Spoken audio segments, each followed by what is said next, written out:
ఓం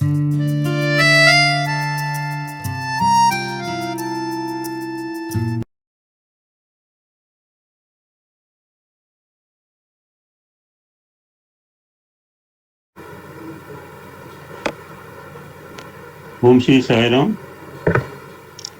ఓంకార బీజ రూపాయ సర్వేశాయ జగత్పతే అదమాయ నమస్తుభ్యం శ్రీ సత్యసాయి గణాధిప. స్వామివారి పాదపద్మాలకు శతసహస్రకోటి ప్రణామం చేసుకుంటూ మీ అందరికీ కూడా నా హృదయపూర్వక సాయిరాం అండి. ఎస్పెషలీ శ్రీ ఎన్ రామకృష్ణ గారు మన ఆహ్వానాన్ని పురస్కరించుకుని రెండవ పర్యాయం వారి అమూల్యమైన సందేశాన్ని ఇవ్వడానికి వచ్చారు. Just almost 1 month back sir వచ్చారు. మన హృదయాన్ని దోచుకునేటప్పటికి వెంటనే స్వామి అగైన్ కాలింగ్ ఆల్ స్వామి డిస్టెన్స్. చాలా మంది వారి గురించి పరిచయం చేయడం నా విద్యుక్త ధర్మము. కొంతమంది తెలిసి ఉండవచ్చు కానీ చాలా మంది కొత్త వాళ్ళు జాయిన్ అయ్యారు. శ్రీ నాదేళ్ల రామకృష్ణ గారు, వారి తండ్రి పేరు సత్యనారాయణ గారు. వారి జన్మస్థలం గోగుంట గ్రామము, పెదపాడు మండలం, పశ్చిమ గోదావరి జిల్లా, ఆంధ్రప్రదేశ్. వారు 14 జూన్ 1954 సంవత్సరంలో జన్మించినారు. వారి ప్రాథమిక విద్యాభ్యాసం స్వగ్రామంలో, అనంతరము 9 సంవత్సరాల వయసులోనే ప్రశాంతి నిలయం వేదశాస్త్ర పాఠశాలలో 1963 జనవరిలో ప్రవేశించినారు. గ్రేటెస్ట్ సార్కి చాలా అదృష్టం అనమాట.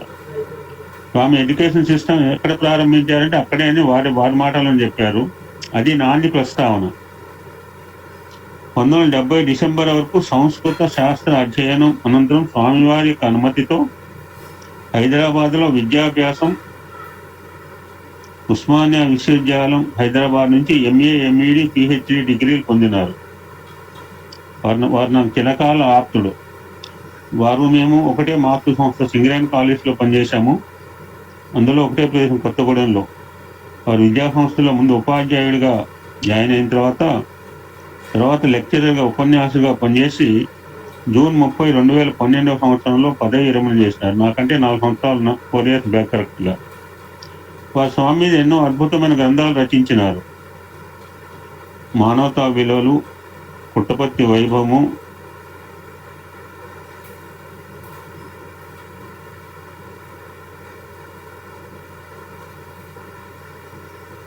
నిత్య జీవితంలో భగవద్గీత, రేపటి పౌరులు, పరిపూర్ణ మానవుడు, నేను నేనే, 1000 పడగలు, నారాయణరావు గారి నవలలు, వర్ణన తులనాత్మక అధ్యయనం, సిద్ధాంత గ్రంథము, ఒక సాహితీ పదమని ఇంకొక గ్రంథం కూడా రాశారు.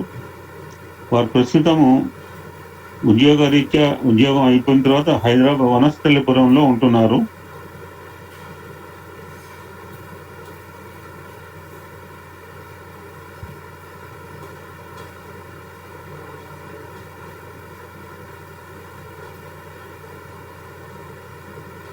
వీరి తల్లిదండ్రులు 1962 సంవత్సరం నుంచి స్వామి భక్తులు. స్వామిని ఇలవేల్పుగా భావించి నిత్య పూజ చేస్తుండేవారు. సో వీరు కూడా చిన్నతనం నుంచి స్వామికి దగ్గర 22 నుంచి 63 నుంచి స్వామితో పరిచయం. దగ్గర 58 సంవత్సరాలు బట్టి. 1962లో మనందరం తెలిసింది, చాలాసార్లు చెప్పుకున్నాం. ఇప్పటికి 322 కనుక 62వ సంవత్సరంలో స్వామివారి మొదట వేద సప్తాహ జ్ఞానయజ్ఞం ప్రారంభించారు. మనందరం చెప్పుకున్నాము. ఆ యజ్ఞ వేదిక పై నుంచి తాము వేదశాస్త్ర పాఠాలను ప్రారంభిస్తున్నాను అని స్వామివారు చెప్పడము, వారి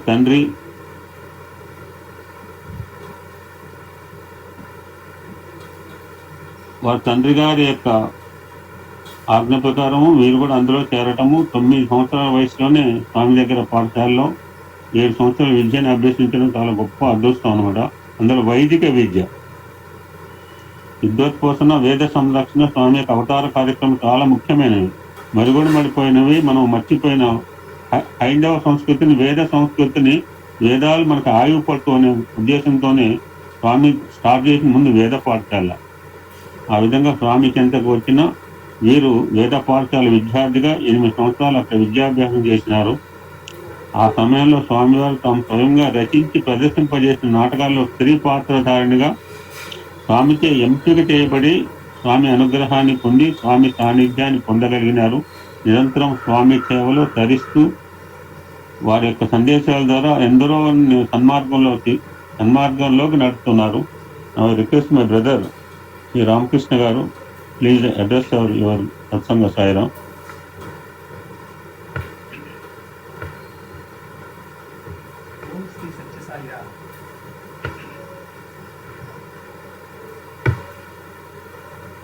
శుక్లాంబరధరం విష్ణుం శశివర్ణం చతుర్భుజం ప్రసన్నవదనం ధ్యాయేత్ సర్వవిఘ్నోపశాంతయే.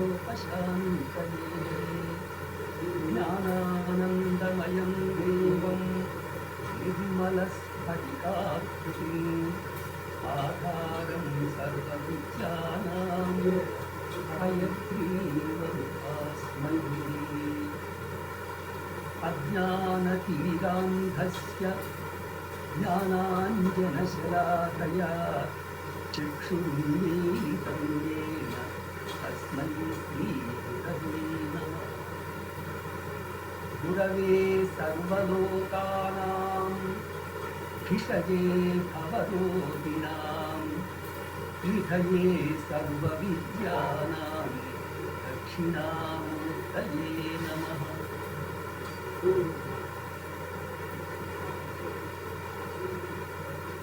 స్వామివారి పాదపద్మములు శతకోటి ప్రణామములు సమర్పిస్తుంది. సాయి సోదర భక్తులందరికీ కూడా సవినయంగా సార్ కొంచెం వాయిస్ పెంచుతారా? కొంచెం వాయిస్ పెంచరా?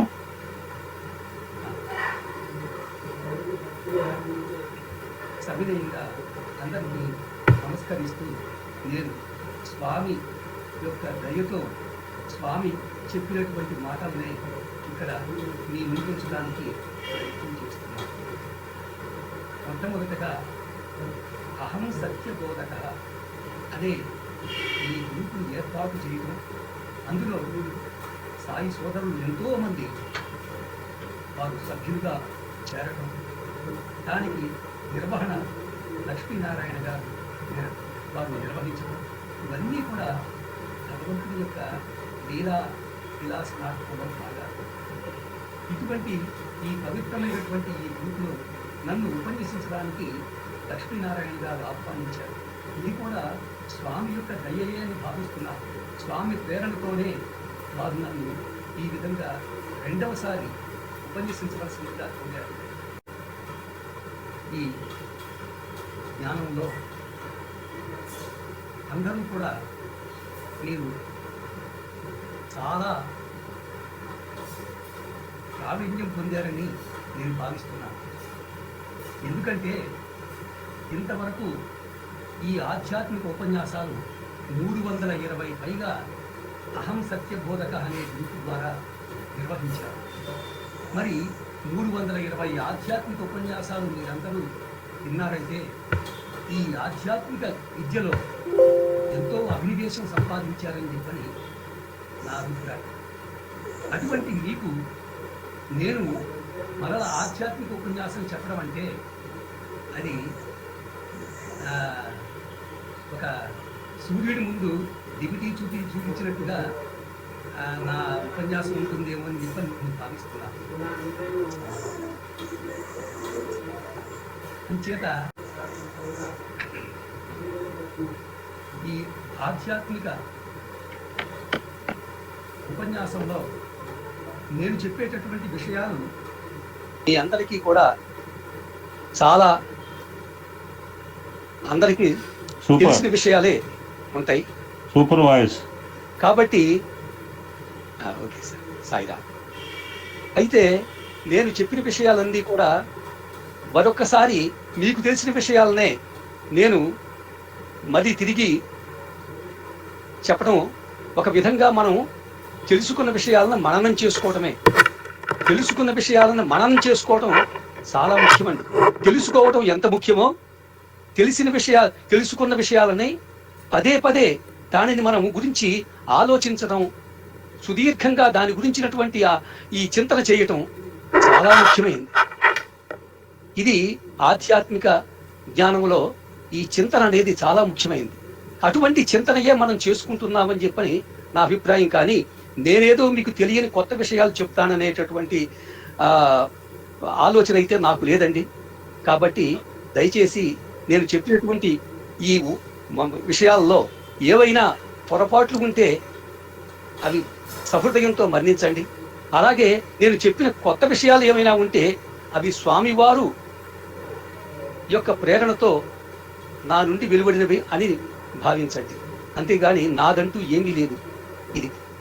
కాబట్టి మొట్టమొదటగా ఈ విధంగా నేను నా ఆధ్యాత్మిక జ్ఞానాన్ని గురించి నేను చెప్పుకునేటప్పుడు ఒక్క శ్లోకం చెప్తాను. మందః కవియశస్త్రార్థి గమిష్యామ్యపహాస్యతాం త్రాంశు లభ్యే ఫలే లోభాత్ ఉద్బాహురివ వామనః. మనం ఎంతో మంది మహనీయులు ఉన్నారు, ఆధ్యాత్మికవేత్తలు ఉన్నారు. మరి వారందరూ చెప్పినటువంటి వారు చెప్పిన విషయాలని మనం ముఖ్యంగా నేను చెప్పడం అని చెప్పంటే ఒక హాస్యంగా భావిస్తున్నాను, హాస్యాస్పదంగా భావిస్తున్నాను. ఎందుకంటే అటువంటి గొప్ప మహాత్ములు ఎక్కడ, నా వంటి ఒక మందబుద్ధి కలిగిన వాడెక్కడ? అది ఎలా ఉందంటే ఒక ఎత్తైన వృక్షంలో, చాలా ఎత్తుగా ఉన్న వృక్షం మీద ఉండే పండుని ఒక పొట్టివాడు కొయ్యటానికి ప్రయత్నిస్తే అది ఎంత హాస్యాస్పదంగా ఉంటుందో, నాబోటివాడు మీ అందరి ఎదుట ఆధ్యాత్మిక విషయాలు చెప్పడం కూడా అదే విధంగా ఉంటుందని చెప్పని నేను భావిస్తున్నానండి. దయచేసి నా విషయాలను సహృదయంతో అర్థం చేసుకుంటారని భావిస్తున్నాను. ఓం శ్రీ సాయిరామ్. ఇక ఆధ్యాత్మిక జ్ఞానం అలవడాలంటే మొట్టమొదటగా ప్రాథమికంగా కొన్ని అర్హతలు ఉండాలండి. ప్రతి విద్యకైనా మనం ఆ విద్యను పొందాలంటే కనీస అర్హత ఉండాలి. మనం ఒక పోస్ట్ గ్రాడ్యుయేషన్ చేయాలంటే గ్రాడ్యుయేషన్ అవసరం ఉండాలి. గ్రాడ్యుయేషన్ లేకుండా పోస్ట్ గ్రాడ్యుయేషన్ చేయడానికి వీల్లేదు. ఇది మామూలుగా లౌకిక విద్యలో. అదే విధంగానే ఆధ్యాత్మిక జ్ఞానం కూడా అలవడాలంటే ప్రాథమికంగా 4 లక్షణాలు ఉండాలండి. వాటినే సాధనా చతుష్టయం అంటారు. ఇవి ప్రాథమికంగా మనలో ఉండాలి. అవి ఏమిటండి ఈ 4 లక్షణాలంటే? వివేకము, ఒకటి వివేకము. రెండవది వైరాగ్యం, ఇహ అముత్ర ఫలభోగ విరాగం. మూడవది శమదమాది షట్సంపద. నాలుగవది ముముక్షుత్వం. ఈ 4 లక్షణాలు ప్రాథమికంగా ఉండాలి. ఆధ్యాత్మిక జ్ఞానం మనలో అలవడాలంటే ప్రాథమికంగా ఈ 4 లక్షణాలు ఉండాలి. ఏమిటండి? ఒక్కొక్కటి తెలుసుకుందామండి. వివేకం అంటే ఏంటండి? మనం ప్రతినిత్యం మన లౌకిక వ్యవహారంలో చూస్తూ ఉన్నాం, అనేకమైనటువంటి దృశ్యాలను చూస్తూ ఉన్నాం, అనేకమైన వస్తువులను చూస్తున్నాం, అనేకమైన సుఖ సంతోషాలను అనుభవిస్తూ ఉన్నాం, సుఖ దుఃఖాలనే అనుభవిస్తూ ఉన్నాం. కానీ అది ఏది నిత్యము, ఏది అనిత్యము, ఏది శాశ్వతము, ఏది అశాశ్వతము, ఏది తాత్కాలికము, ఏది శాశ్వతము అనేటటువంటి విచికిత్స విజ్ఞానాన్ని మనం అలవరుచుకోవాలి. ఎప్పుడైతే మనలో ఈ విచికిత్స అనేటటువంటిది మనలో బయలుదేరుతుందో అప్పుడు ఈ మనం అనుభవించేటటువంటి సుఖ దుఃఖాలు కానీ, ఇష్టాయిష్టాలు కానీ, రాగద్వేషాలు కానీ ఇవన్నీ కూడా మన మీద ప్రభావితం చెయ్యవు. ఎందుకంటే మనం అనుభవించేవి ఇవన్నీ కూడా తాత్కాలికమైనటువంటివి, అనిత్యమైనటువంటివి, అశాశ్వతమైనటువంటివి. కాబట్టి మనం వీటిని గురించి ఎక్కువగా మనం చింతించడం కానీ, బాధపడటం కానీ, దాని గురించి తప్పించడం కానీ మనం చెయ్యకూడదు. అటువంటి వివేచనా జ్ఞానాన్ని కలిగి ఉండటమే మనం వివేకము అని చెప్తున్నాం. రెండవది ఇహ అముత్ర ఫలభోగ విరాగం. ఇహ అంటే ఈ లోకం అండి, అముత్ర అంటే పరలోకం. ఈ లోకంలో కానీ పరలోకంలో కానీ ఏదో ఫలితాన్ని ఆశించి మనం చేయకూడదు. ఏ ఫలితాన్ని కూడా మనం ఆశించకూడదు. ఫలితాన్ని ఆశించి మనం చేశాము అని చెప్పంటే అది కామ్యకర్మ అవుతుంది. ప్రతి నిత్య జీవితంలో కూడా మనం అనేకమైన పనులు చేస్తూ ఉంటాం. ఏ పని చేసినప్పుడు కూడా మనం ఫలితాన్ని ఆశించకుండా ఎవ్వరూ పనిచేయరు. ప్రయోజనం అనుద్దిశ్య నా మందోపి ప్రవర్తతే. కాబట్టి మరి అటువంటి ప్రయోజనం ఏమీ లేకోకుండా ఒట్టిగా చేయమంటారు ఏమిటండి అంటే, ఇక్కడ ఆధ్యాత్మిక జ్ఞానంలో, ఆధ్యాత్మిక విద్యలో ప్రయోజనము అంటే నువ్వు చేసే పనిని సక్రమంగా చెయ్యి, కర్తవ్య నిర్వహణలో ఎటువంటి లోపాలు లేకుండా చెయ్యి, కానీ ఫలితం మాత్రం ఆశించవు. ఫలితం ఆశించావంటేనే నీకు సుఖ దుఃఖాలు, కష్ట నష్టాలు, బాధలు మొదలవుతాయి. అవి ఏమీ లేకోకుండా ఇది నా కర్మ, ఇది నా డ్యూటీ, నేను ఈ డ్యూటీని సిన్సియర్గా నేను చెయ్యాలి, దీనివల్ల వచ్చే ప్రయోజనం ఎటువంటిదైనప్పుడు కూడా నాకు సంబంధం లేదు, వస్తే రాని, రాకపోతే రాకపోని, ఆ విధమైనటువంటి వైరాగ్య భావంతో మనం చేయటం చేత మనలో ఎటువంటి యొక్క బాధలు మనకు ఉండవు. కాబట్టి ఫలితాన్ని ఆశించి మనం చేయకూడదు. ఇది ఒక కర్తవ్యము. మరి ఈ కర్తవ్యాన్ని నేను చక్కగా చెయ్యాలి, సమర్థవంతంగా చేయాలి, ఎటువంటి శక్తియుక్తులు దాచుకోకుండా చక్కగా చెయ్యాలి అనే భావన కలిగి ఉంటాం. ఇహ అముత్ర ఫలభోగ విరాగం. మూడవది శమధమాది షట్సంపద. ఈ శమధమాలు 6 ఉండయి. ఈ 6టిని కూడా మనలో మన నిత్య జీవితంలో మనం కలిగి ఉండాలి. ఏమిటంటే అది శమము, దమము, ఉపరతి, తితీక్ష, శ్రద్ధ, సమాధానం. శమము, దమము, ఉపరతి, తితీక్ష, శ్రద్ధ, సమాధానం. ఇవి శమధమాది షట్సంపద అంటారు. శమము అంటే ఏంటండి అంటే మన మనస్సుని నిగ్రహించుకోవడం. మన మనస్సు చంచలమైనటువంటిది. ఎంతవరకు దానికి ఏది ఇష్టమైనటువంటిదో దాని మీదకే పోతూ ఉంటది. అది తప్పు అయినప్పుడు కూడా, తప్పు ఆ విషయం గురించి, దాని గురించి మనకు సంబంధం లేదు అన్నప్పుడు కూడా దాని మీదకే మనసు పోతూ ఉంటుంది. అటువంటి మనసును మనము నిగ్రహించుకుని సత్కర్మలపై, సద్భావనలపై దాన్ని మరలించుకోవాలి. మనసు అనేది చాలా చంచలమైనది. ఈ మనసు అనే దాని గురించి అందరికీ తెలిసిన విషయమే. కాబట్టి మనసు అంటే ఏమిటి? కోరికల యొక్క పుట్టయ్యే కోరికల సమూహమే మనస్సు. మనసుకు ప్రత్యేకించి ఆకారం ఉన్నదా? బుద్ధికి ఆకారం ఉన్నదా?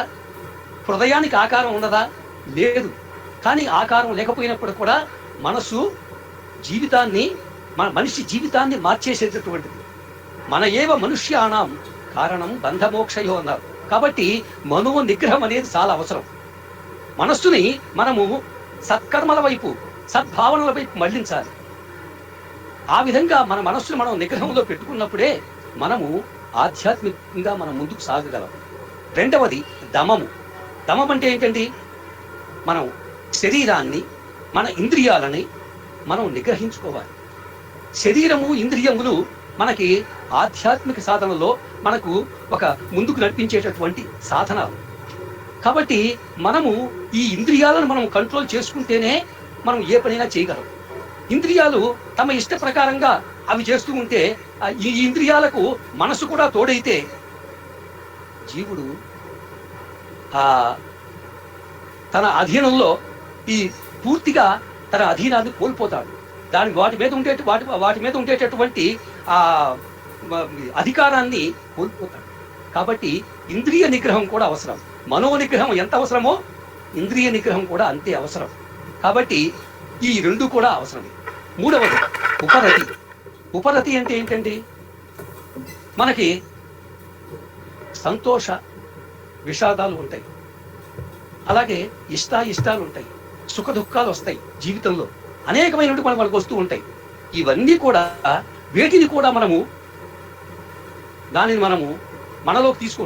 సంతోషం వచ్చినప్పుడు పొంగిపోవటం కానీ, దుఃఖ సంఘటన కలిగినప్పుడు కుమిలిపోవటం కానీ చేయకుండా రెంటికి అతీతంగా ఉండాలి. అటువంటి స్థాయికి మనం చేరాలి. సంతోష దుఃఖాలు, విచారాలు ఇవన్నీ కూడా ఇవి మన శరీరానికి సంబంధించినవి కానీ నాకు సంబంధించినవి కావు అనేటటువంటి జ్ఞానం కలిగి ఉండాలండి. ఆ విధంగా అటువంటి ఎప్పుడైతే శరీరానికి సంబంధించింది కానీ నాకు సంబంధించింది కాదు అని చెప్పి భావిస్తావో, ఈ సుఖ దుఃఖాలు మననేం చేయలేవు. తాత్కాలికంగా శరీరాన్ని బాధపడతాయి. కాబట్టి మనము శరీరమునకు అటాచ్మెంట్ కాకూడదు. సుఖం వచ్చినా దుఃఖం వచ్చినా అది దాని గురించి మనము ఎక్కువగా విచారించకుండా, ఎక్కువగా ఆనందపడకుండా రెంటికి సుఖ దుఃఖే సమీకృత్వ లాభవు జయవు అని పరమాత్మ అంటాడు. కాబట్టి రెంటిని సమానంగా మనం చూడగలగాలి. దానినే ఉప్పరతి అంటారు. ఇక నాలుగవది తితీక్ష. తితీక్ష అంటే ఏంటండి? సాధారణంగా మనమందరం కూడా మనకు ఎవరైనా ఉపకారం ఎవరైనా చేస్తే వాడికి మనం ఉపకారం చేస్తాం. ఎందుకంటే అయ్యో వాడు నాకు ఉపకారం చేశాడు. మరి అదే అపకారం చేశాడైతే, ఎవరన్నా మనకు అపకారం చేస్తే మనం ఏం చేస్తాం? వాడి మీద మనం కారాలు మిరియాలు నూరుతాం. ఏమైనా సరే మొత్తం వాడికి తిరిగి నేను వాడి అపకారం చెయ్యాలి. ఇటువంటి భావన సర్వసామాన్యంగా అందరికీ ఉంటది. ఇందులో ఎవ్వరు ఎక్సెప్షన్స్ లేవు. కానీ అది తప్పు. అపకారము చేసిన వాడి గురించి నీవు చాలా అతి నీచంగా నీవు భావించుకోవడం కానీ, పైపెచ్చు తిరిగి వాడికి అపకారం చేయాలని పూనుకోవడం కానీ, అపకారం చేయటం కానీ, నీవు కర్మబంధములో లంపటంలో మునిగిపోతున్నావు. అపకారము చేసిన వాడికి కూడా ఉపకారము చెయ్యగలగటమే తితీక్ష అని అర్థం. అపకారము చేసిన వాడికి కూడా ఉపకారం చేయగలగాలి. అపకారం చేసినప్పుడు నువ్వు ఏం భావించాలి? పూర్వజన్మలో ఏదో నేను ఎవరికో కష్టం కలిగించాను, నాకు ఈ ఆపద వచ్చింది. అంతేగాని దానికి కారణం అతడు కాదు, అతడు కేవలం నిమిత్త మాత్రుడే అనే భావనతో అతని పట్ల శత్రుత్వం విడనాడి అతడు చేసిన అపకారాన్ని మరచి తిరిగి ఉపకారం చేయటం అనేది చాలా గొప్ప స్థానంలో ఉంటుంది. దాన్నే తితీక్ష అంటారు. ఇక నేను ప్రతి విషయాన్ని గురించి లోతుగా పోవట్లేదు. ఇలా లోతుగా పోతే మనం చాలా విషయాలు మనం చెప్పుకోలేము. అంచేత నేను క్లుప్తంగా చెప్పుకుంటున్నాను. శ్రద్ధ. ఏ విషయమైనా మనం శ్రద్ధ ఉంటేనే ఆ పని మనం చేయగలం, ఆ విషయాన్ని మనం సరిగ్గా గ్రహించుకోగలం. ఒక పుస్తకం చదువుతున్నాం, శ్రద్ధ ఉంటేనే ఆ పుస్తకం చదవగలం, ఆ పుస్తకంలో ఉండే జ్ఞానాన్ని మనం పొందగలం. అదేవిధంగా ఒక గురువు గారు దగ్గరికి వెళ్ళామంటే ఆ గురువు చెప్పినటువంటి బోధనని మనము చక్కగా ఏకాగ్రతతో వినాలి. ఆ గురువు పట్ల భక్తి భావం ఉండాలి.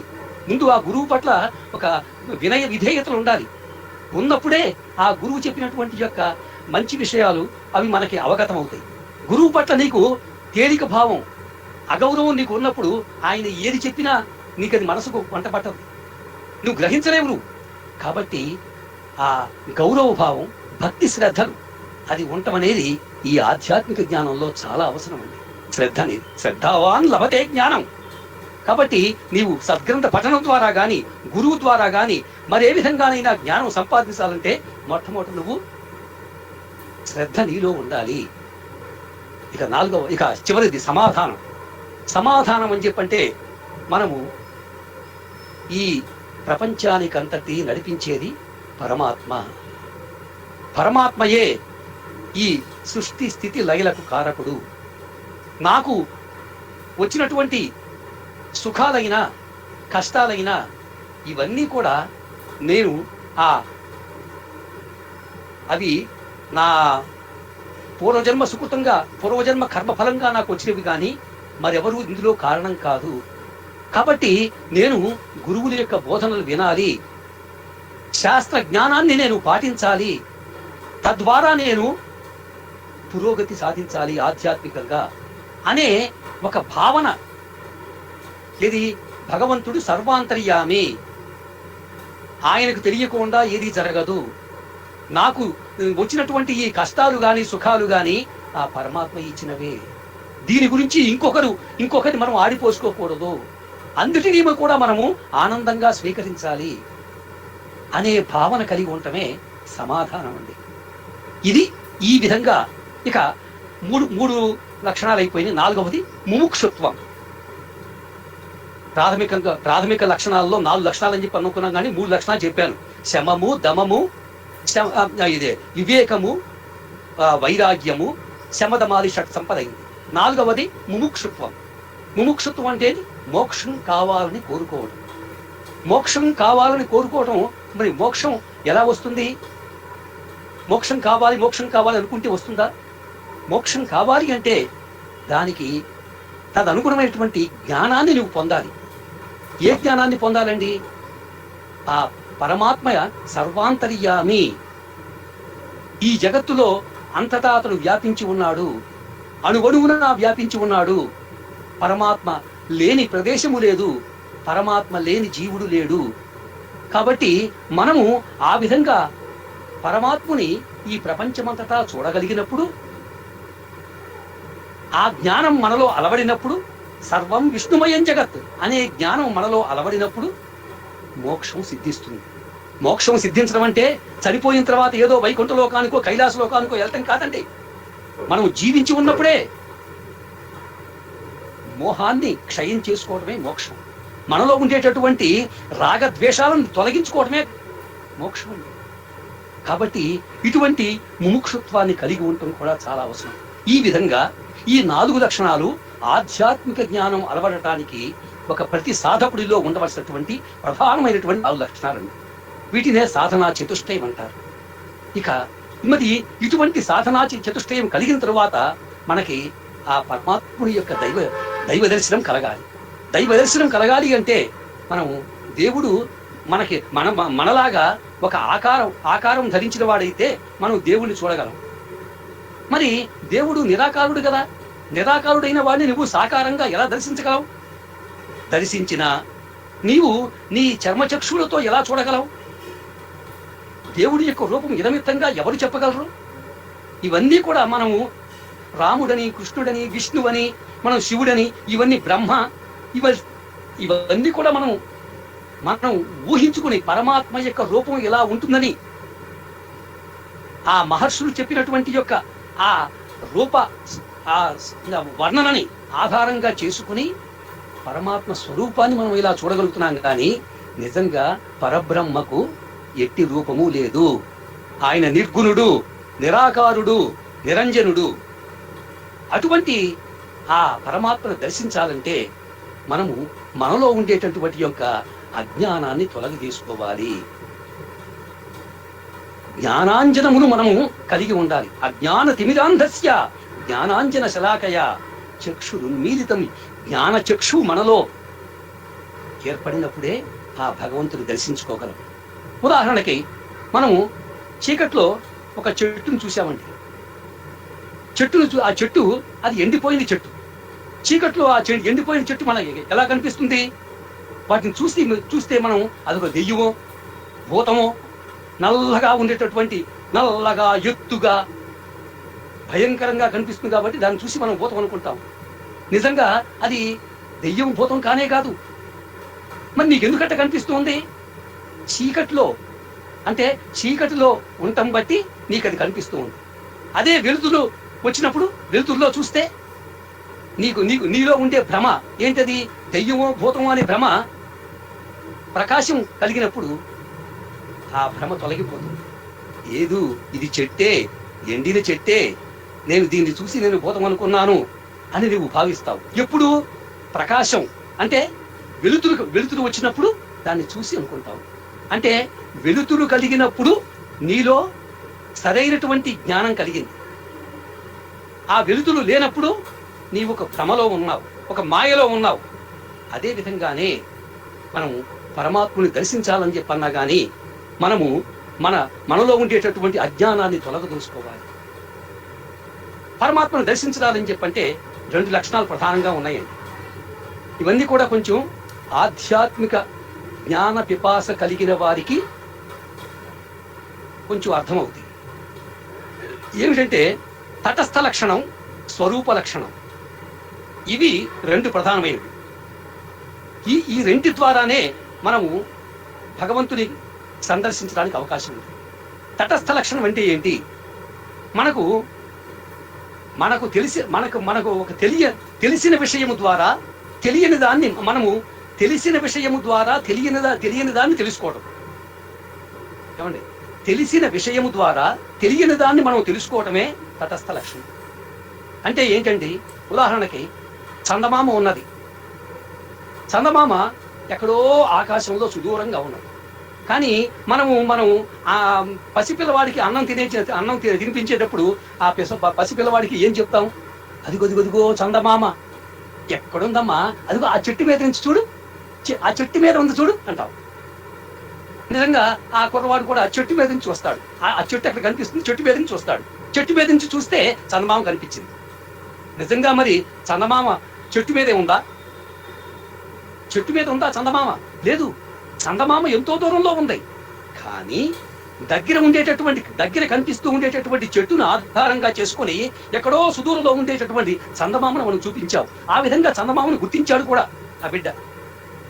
ఎప్పుడైతే చందమామను చూశాడో ఈ చెట్టు మనకి ఆధారం కాదు, మనకి దాంతో ఉపయోగం లేదు, అది కేవలం తటస్థమే, దాన్ని ఒక ఆధారంగా చేసుకున్నాం అంతవరకే తప్ప అది ఎప్పుడైతే మనము ఆ చందమామను దర్శించామో అప్పుడు ఈ చెట్టుతో పని లేదు మనకి. అదే విధంగా ఇంకొక ఎగ్జాంపుల్ చెప్తానండి. మనం వివాహానంతరం నూతన వధూవరులకి ఆకాశంలో అరుంధతి నక్షత్రం చూపిస్తాం. అరుంధతి నక్షత్రం కనిపించదు, అది చిన్నగా ఉంటది. మరి ఏం చేస్తాం మనం? ఆ పక్కన ఉండేటటువంటి పెద్ద నక్షత్రాన్ని, ఒక పెద్దగా ఉండే ఒక నక్షత్రాన్ని చూపించి అదిగో ఆ పెద్ద నక్షత్రం చూడండి, దాని పక్కనే ఉంది చూడండి అని మనం చూపిస్తాం. కానీ పెద్ద నక్షత్రం అరుంధతి నక్షత్రమా? కాదు. పెద్ద నక్షత్రం నీకు కనిపిస్తూ ఉన్నది, దాని పక్కనే చిన్నవి ఉన్నాయి కాబట్టి ఆ చిన్న నక్షత్రాన్ని గుర్తించాలి. ఆ అరుంధతి నక్షత్రాన్ని గుర్తించాలంటే దాని పక్కన ఉండేటటువంటి పెద్ద నక్షత్రాన్ని మనం గుర్తించాం. దాన్ని బట్టి అరుంధతి నక్షత్రాన్ని గమనించాం. కాబట్టి పెద్ద నక్షత్రం ప్రధానం కాదు. అది ఎప్పుడైతే మనం అసలైనటువంటి నక్షత్రాన్ని చూసామో ఈ పెద్ద నక్షత్రంతో మనం పని లేదు మనకి. అది తటస్థ లక్షణం, దీన్ని తటస్థ లక్షణం అంటారు. కానీ రెండవది స్వరూప లక్షణం. స్వరూప లక్షణం ఏంటి?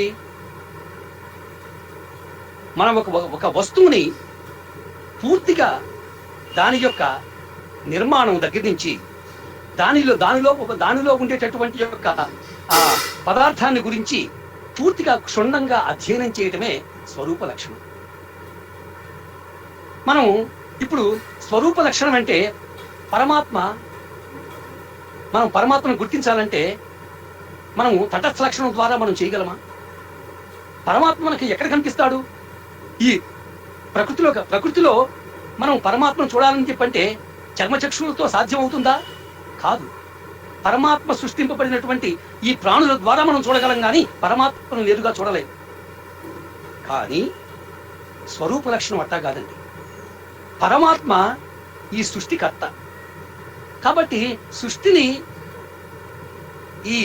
తయారు చేసినవాడు, సృష్టిని తయారు చేసినటువంటి ఈ జగత్తును నడిపించేవాడు, లయకారకుడు పరమాత్మయే అనే భావన నీలో కలిగినప్పుడు పరమాత్మని నువ్వు నీ జ్ఞాననేత్రంతో చూడగలవు. చూడండి, స్వరూప లక్షణం అంటే ఏంటంటే పరమాత్మని మనము పరమాత్మ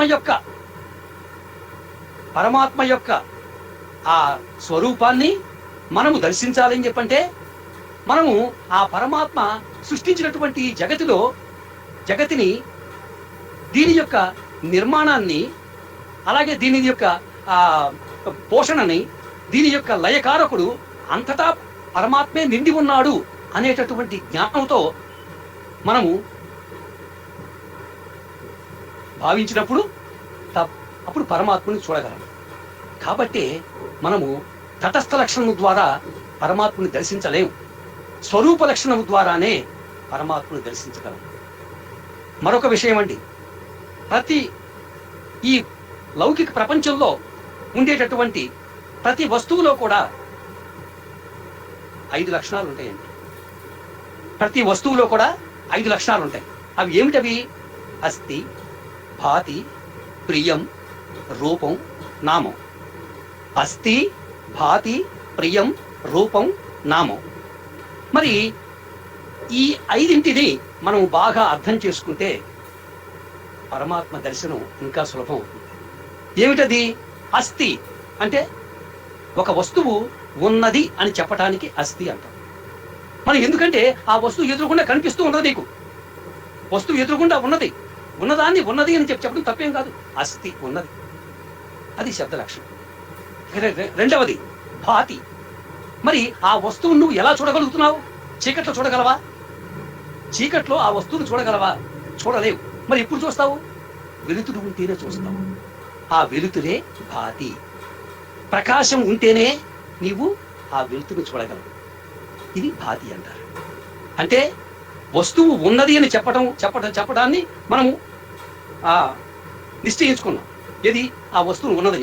ఆ వస్తువుని ఎలా చూడగలుగుతున్నావు? ప్రకాశముతో ద్వారా చూడగలుగుతున్నావు. అదే విధంగానే ప్రియం. ప్రియం అంటే ఏంటి?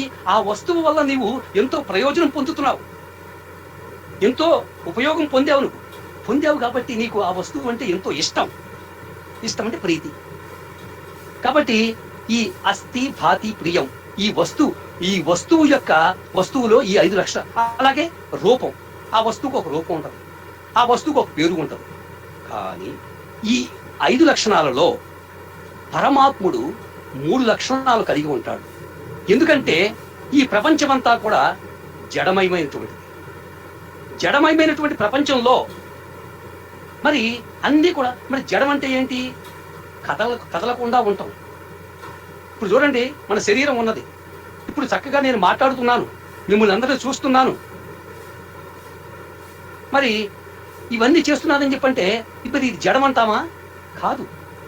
కానీ లోపల ప్రాణశక్తి ఉన్నది, లోపల ఒక చైతన్యం ఉన్నది. చైతన్యం ఉండటం చేతనే మనము మాట్లాడగలుగుతున్నాం, చూడగలుగుతున్నాం, చెప్పగలుగుతున్నాం, తెలియజేస్తున్నాం. కాబట్టి అదే విధంగానే సకల జీవరాశులను నిలిపేది, అంటే వాటి యొక్క మనుగడ నిచ్చేది, అలాగే వాటిని ముందుకు నడిపించేది, అలాగే వాటి వలన ఎన్నో ఉపయోగాలు, అనేకమైనటువంటి ఉపయోగ కారకాలు చేయించేది అంతా పరమాత్మయే. కాబట్టి ఈ పరమాత్మయే అస్థి భాతి ప్రియం అనే రూపాలలో ప్రతి వస్తువులో కూడా కనిపిస్తూ ఉన్నాడు. ఇవన్నీ కూడా మరి నిజంగా చూడండి, ఇట్లా మనం చూస్తూ ఉన్నాం, మాట్లాడుతూ ఉన్నాం, చేస్తూ ఉన్నాం. మరి ఇదే మనిషి ఈ చైతన్యం లేకపోతే జడమే కదా, వాడేం మాట్లాడలేడు. శవం, జీవం లేకపోతే శవం. ఆ శవాన్ని మనం ఎవరూ దగ్గరికి రానివ్వు, ఆ శవాన్ని దూరం పెడతాం. అంటే ఏంటి? ఇందులో శివత్వం ఉన్నంత వరకే నీలో చైతన్యం, నీవు మాట్లాడగలుగుతున్నావు, చూడగలుగుతున్నావు. కాబట్టి పరమాత్మునిలో ఈ 3 లక్షణాలు ఉన్నాయండి. అస్థి భాతి ప్రియం. పరమాత్ముడు అందరికీ ప్రియుడు. ఎందుకంటే పరమాత్మయే సకల సృష్టికి నిర్మాణ కారకుడు, నడిపిస్తూ ఉన్నాడు, పోషకుడు ఆయనే, చివరికి తనలో లయం చేసుకునేది ఆయనే. కాబట్టి పరమాత్మునిలో ఈ 3 లక్షణాలు ఉన్నాయి. మరి రూపనామాలండి, రూపనామాలు పరమాత్మునికి లేవు. ఆయన నిరాకారుడు. కానీ ఆయా కాలాలలో, ఆయా సందర్భాలను బట్టి ఆయన కూడా ఒక రూపం ధరించి వస్తూ ఉంటాడు. కానీ వస్తుతః స్వభావతః పరమాత్ముడు నిరాకారుడు. అలాగే పరమాత్మునికి ఏ నామము లేదాయన, కానీ అన్ని నామాలు ఆయనవే. కాబట్టి ఇక్కడ రూపనామాలను మనం ప్రధానంగా పరమాత్ముడికి అన్వయించుకోకూడదు. రూపనామాలు అవి కేవలము మాయకు ప్రతీకలు. ఎందుకంటే రూపనామాల వలనే వైవిధ్యం కలుగుతూ ఉన్నది. సకల జీవకోటి కూడా ఈ విధమైనటువంటి రూపనామాల వలనే వైవిధ్యం చూస్తూ ఉన్నాం, భిన్నత్వాన్ని చూస్తూ ఉన్నాం. ఒక ఏకత్వంలో భిన్నత్వాన్ని చూస్తున్నామంటే రూపనామాలను బట్టి. భిన్నత్వంలో కూడా ఏకత్వాన్ని చూడటమే పరమాత్మను దర్శించడం అన్నమాట. కాబట్టి ఈ అస్థి భాతి ప్రియం అనేటటువంటి ఈ మూడిట్లో కూడా మొదటి 3 కూడా దైవానికి ప్రతీకలు, చివరి 2 కూడా మాయకు ప్రతీకలు. ఆ విధంగా మనము భగవంతుడి యొక్క దర్శనాన్ని అటువంటి జ్ఞానముతోనే మనము పరమాత్మను దర్శించగలం. అలాగే ప్రతి వస్తువు కూడా ఒక నిర్మాణం, తప్పనిసరిగా ఎవడో ఒకడు ఆ వస్తువును తయారు చేసిన వాడు ఉంటాడు. ఎవరు తయారు చేయకుండా వస్తువులు వాటంతా అవే రావు కదండి. ఇప్పుడు సెల్ ఫోన్లు కానీ, ఈ ల్యాప్టాప్లు కానీ, ఇంకా ఏవైనా రకరకాలైనటువంటి వస్తువులు కానీ మనం తయారు చేశామంటే వాటిని తయారు చేసినటువంటి శాస్త్రవేత్తలు ఉంటారు. ఏ శాస్త్రవేత్తలు ఎవరు చేయకుండా ఏ వస్తువులు తయారు కావు, టెక్నాలజీ అభివృద్ధి కాదు. అదే విధంగానే సృష్టి నిర్మాణానికి కూడా కర్త ఉన్నాడు అని మనం ఒక విశ్వాసం కలిగి ఉండాలి. ఇంతటి గొప్ప విశాలమైనటువంటి ఈ ప్రపంచాన్ని నిర్మించడానికి కూడా ఒక కర్త అంటూ ఉన్నాడు. ఆ కర్త లేకోకుండా ఇవన్నీ కూడా ఈ సృష్టి స్థితి లయలు జరగవు. ఉదాహరణకి ఇవన్నీ కూడా మనం చెప్పటం కంటే కూడా ఆధ్యాత్మిక జ్ఞానంలో, ఆధ్యాత్మిక విషయాల్లో ఒక సూత్రం చెప్పినప్పుడు ఆ సూత్రానికి ప్రధానంగా ఉదాహరణ చెప్పాలి. ఉదాహరణ ద్వారానే సూత్రాన్ని మనం అన్వయించుకోవాలి. ఇప్పుడు పరమాత్మ సృష్టిలో ఎక్కడ కనిపించడం లేదు, కానీ పరమాత్మ సృష్టికర్త అని చెప్పి అంటున్నాం. దానికి ఉదాహరణగా చూడండి, ఒక చెరువు ఉన్నది. చెరువులో సమృద్ధిగా నీరు ఉన్నది. నీటిపైన అనేక బుడగలు వచ్చినాయి, కనిపిస్తూ ఉన్నాయి. నీటిపైన అలలు కనిపిస్తూ ఉన్నాయి. నీటిపైన ఆ నీటి నుండి వచ్చినటువంటి నురగ కనిపిస్తూ ఉన్నది. అంటే నీటిపైన అలలు కనిపిస్తూ ఉన్నాయి, బుడగలు కనిపిస్తూ ఉన్నాయి, నురగ కనిపిస్తూ ఉన్నది. ఈ అలలకి, బుడగలకి, ఈ నురుగుకి ఎక్కడి నుంచి వచ్చినాయండి ఇవన్నీ? నీటి నుండి వచ్చినాయి కదా. నీరు లేకుండా ఇవన్నీ వచ్చినాయా? చూడండి, నీరు లేకుండా ఇవన్నీ వచ్చినవా? లేవు. అలాగే అంటే నీటి నుండే వచ్చినవి.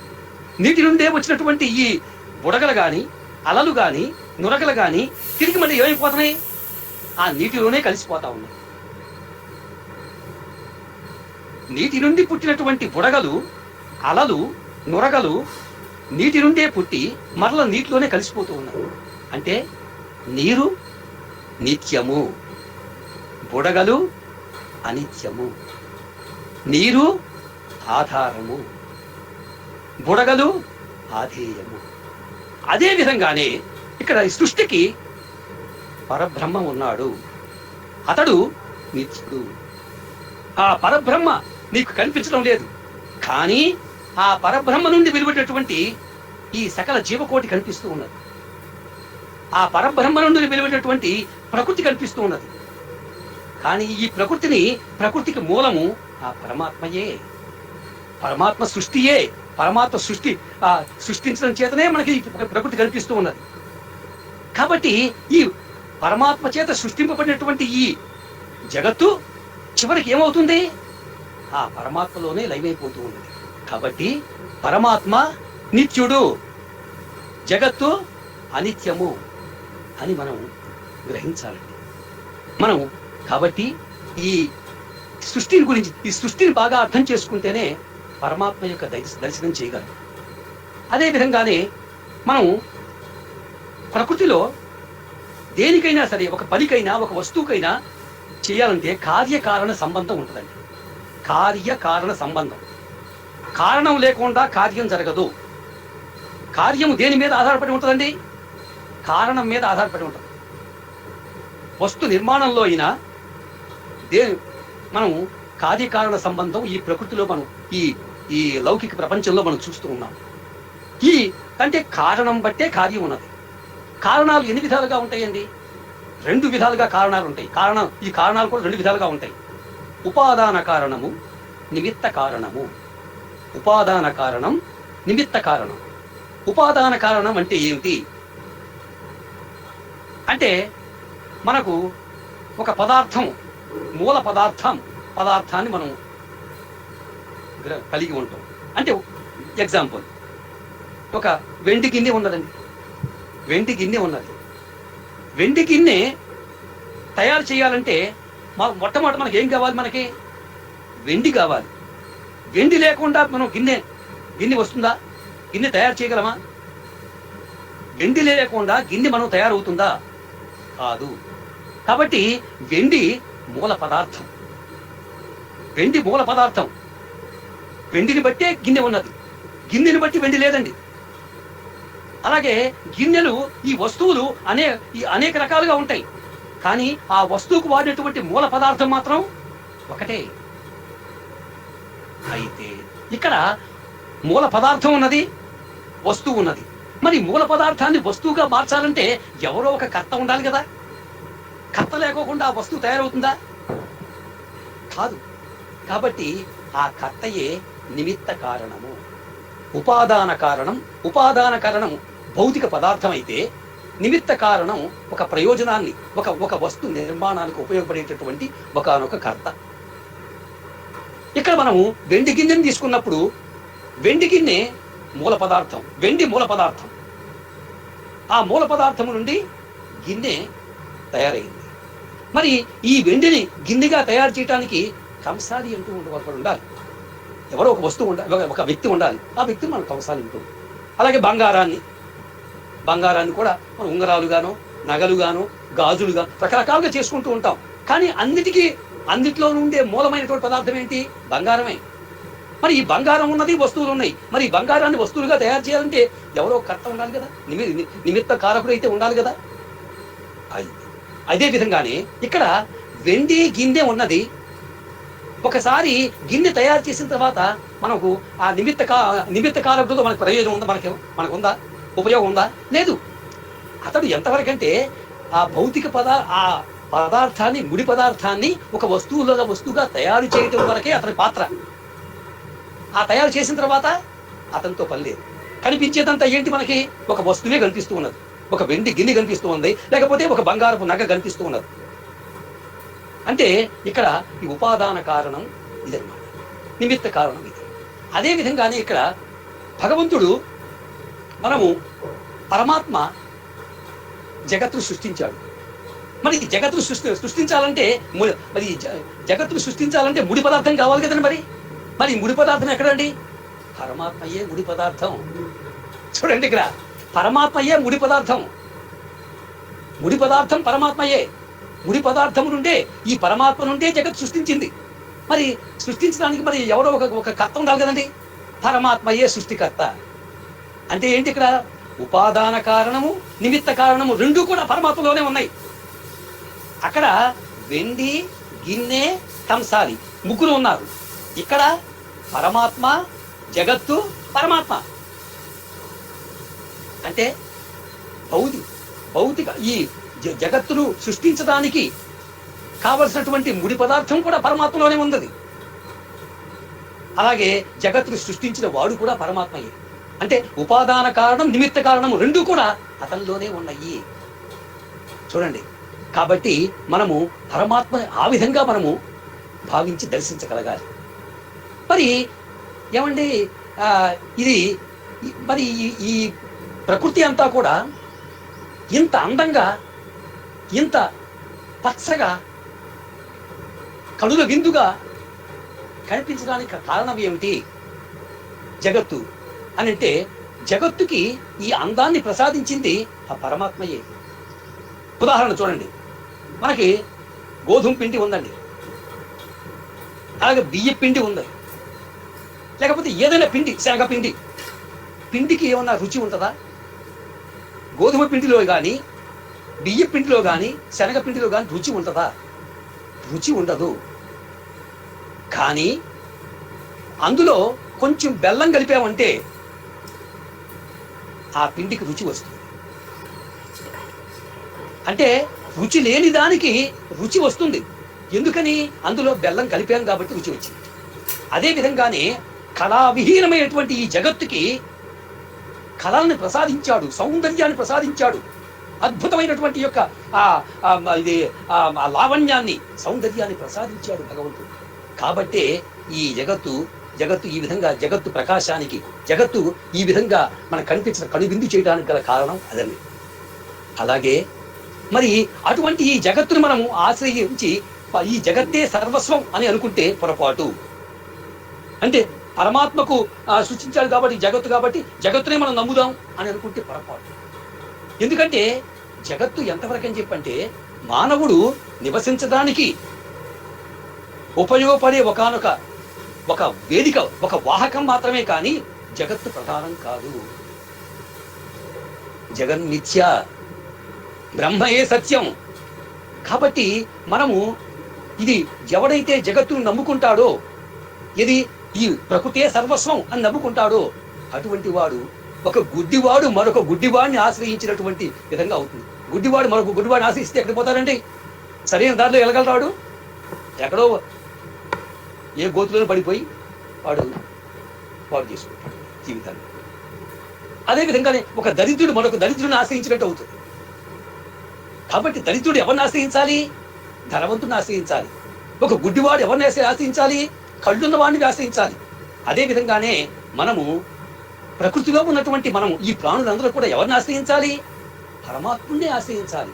పరమాత్ముడి నుండే పుట్టింది ఈ ప్రకృతి, పరమాత్ముడి నుండే మనం పుట్టాం. కానీ ఈ ప్రకృతి సర్వస్వం కాదు. ప్రకృతి ఏనాటికైనా అది అనిత్యమే, అశాశ్వతమే. ఈ ప్రకృతికి మూల కారకుడైనటువంటి పరమాత్మ, ఆ పరమాత్మనే మనం ఆశ్రయించాలి. ఆ పరమాత్మను ఆశ్రయించామని చెప్పంటే అతడే మనకి మోక్షాన్ని ప్రసాదించగలడు. అది మనం అర్థం చేసుకోవాలి. ఇక రెండవది, మనం అందరం కూడా మనము ఎప్పుడు బయట విషయాల గురించి మనం ఎక్కువగా ఆలోచిస్తూ ఉంటాం. లౌకిక విషయాల గురించి ఆలోచిస్తూ ఉంటాం. ఎవరు వాడేం చేశాడు, వీడేం చేశాడు, వాడెక్కడికి వెళ్ళాడు, వీడెక్కడికి వెళ్ళాడు అని ఇతరుల గురించి ఆలోచించుకుంటాం. కానీ మన గురించి మనం ఆలోచించుకోం. మన గురించి మనం ఆలోచించుకునే చాలా తక్కువ. ఉదయం లేచినప్పటి నుంచి రాత్రి పడుకునే వరకు కూడా ఇతరుల గురించి మనమే ఎక్కువ సమయం కేటాయిస్తూ ఉంటాం. ఇతరుల గురించి ఆలోచించడం, ఈ ప్రకృతిని గురించి ఆలోచించడం అనేది అది మనిషి లక్షణం కాదు. అది ఎవరి లక్షణం అండి? పశువు లక్షణం, జంతువుల లక్షణం. పశ్యతీతి పశువు. అది దానికి బుద్ధి ఉండదు. కాబట్టి ఎప్పుడు కూడా అది బయట ఆ బహిర్దృష్టే కలిగి ఉంటుంది. ఎప్పుడు అటు ఇటు చూసుకుంటూ ఉంటది. ఎందుకు చూసుకుంటుందండి? ఎవరన్నా నన్ను చంపుతారేమో, ఏదైనా పెద్ద జంతువు వచ్చి నన్ను చంపుతుందేమో అనే భయంతో ఒకటి, లేక మరొకటి ఆహారం కోసం. తన ఆహారం కోసం అటు ఇటు తిరుగుతూ ఉంటది. తను ఎవరైనా చంపుతారేమో అనే భయంతో అటు ఇటు చూస్తూ ఉంటది. కాబట్టి బయట చూసేటటువంటి యొక్క దృష్టి కలిగినటువంటివి అవి తిరియక్కులు మాత్రమే, పశుపక్ష్యాదులు మాత్రమే. మనిషి బయట చూడకూడదు. బయట చూడాలి. బయట చూసిన దానికంటే కూడా అతడు తనను తాను పరిశీలించుకోవాలి. అంతర్దృష్టి కలిగి ఉండాలి. అంతర్దృష్టి అనేది మనిషికి అవసరం. అంతర్దృష్టి అంటే ఏంటండి? మన ఇంద్రియాలని, మన మనస్సుని, మన బుద్ధిని మనం అదుపులో ఎంతవరకు ఉంచుకోగలిగాము, మన ఆలోచనలను ఎంతవరకు మనం కంట్రోల్ చేసుకోగలుగుతున్నాము, మన ఆలోచనల్ని, మన పనులని ఎంతవరకు మనము ఒక మంచి వైపు మనం పరమాత్ముని వైపు మనం మరలించగలుగుతున్నాము అనే భావనతో మనము అంతర్దృష్టి కలిగి ఉండాలి. అటువంటి భావనతో మనం ఆలోచించినప్పుడు, పని చేసినప్పుడు తప్పనిసరిగా భగవద్ అనుగ్రహం మనకు సిద్ధిస్తుంది. భగవంతుడు మనకి ఆయన ఇంతకుముందే చెప్పుకున్నాము, ఆయనే కర్త, ఆయనే కర్మ, ఆయనే క్రియ. కర్త, కర్మ, క్రియ, కర్తృత్వం, భోక్తృత్వం, లయత్వం అంతా కూడా ఆయనే, పరమాత్ముడే. దానికి మనము పరమాత్మ అని ఎందుకు చెప్పుకుంటున్నామండి? చిన్న ఎగ్జాంపుల్. ఒక ఇంట్లో ఒక యజమాని ఉంటాడు. ఆ యజమాని ఆ ఇంటికి యజమానిగా ఉంటాడు. అంటే ఒక భార్యకు భర్తగా ఉంటాడు, కొడుకుకి తండ్రిగా ఉంటాడు, మనవరాలికి తాతగా ఉంటాడు, ఒక చెల్లికి అన్నగా ఉంటాడు. అంటే ఇన్ని బాంధవ్యాలు అతను కలిగి ఉన్నాడు. అతను ఒకే వ్యక్తి ఒకరికి భర్తగా, ఒకరికి తండ్రిగా, ఒకరికి సోదరుడుగా, ఒకరికి తాతగా అతడు బాంధవ్యం కలిగి ఉన్నాడు. అదే విధంగానే పరమాత్మ కూడా ఈ జగత్తును సృష్టించాడు, జగత్తును నడిపిస్తున్నాడు. అలాగే చివరికి జగత్తుని తనలోనే లయం చేసుకుంటున్నాడు. కాబట్టి పరమాత్మయే జగత్కర్త, పరమాత్మయే భోక్త, పరమాత్మయే లయకర్త. కాబట్టి మనము పరమాత్ముని ఆ విధమైనటువంటి జ్ఞానంతో మనం చూడగలిగినప్పుడే పరమాత్మ దర్శనం మనం చేసుకోగలుగుతామండి. ఇదండి. తర్వాత మరి అటువంటి పరమాత్మను మనం చేరుకోవాలని చెప్పనంటే మనకి సరైనటువంటి ఒక మార్గం అవసరం, సరైన మార్గం అవసరం, సరైనటువంటి ఒక దిశ నిర్దేశం మనం కలిగి ఉండాలి. ఏదో ఊరినే మనము మాట చెప్పుకుంటే కుదరదండి. శాస్త్ర జ్ఞానం చాలా అవసరం. శాస్త్రాలు చదవాలి. శాస్త్రాలు చాలా ఉన్నాయి. అవి అనంతాలు, ఎంతో నిగూఢమైన భావాలతో ఉంటాయి. వాటిని అర్థం చేసుకోవడం చాలా కష్టం. అలాగే అందులో ఉండే జ్ఞానం ఎంతో అపారమైనటువంటిది. మరి మన జీవిత కాలమా చాలా స్వల్పం. ఒక 100 సంవత్సరాలు జీవించగలుగుతున్నారండి ఎవరైనా? మహా అయితే 60, 70, 80, 90% జనం అంతా కూడా 80. మరి అటువంటి జీవన ప్రమాణం, అతి స్వల్ప జీవన ప్రమాణం కలిగినటువంటి మనము అనంతమైనటువంటి ఈ వేదాలను కానీ శాస్త్రాలను కానీ చదవాలని చెప్పంటే చాలా కష్టం, సాధ్యం కాదు కూడా.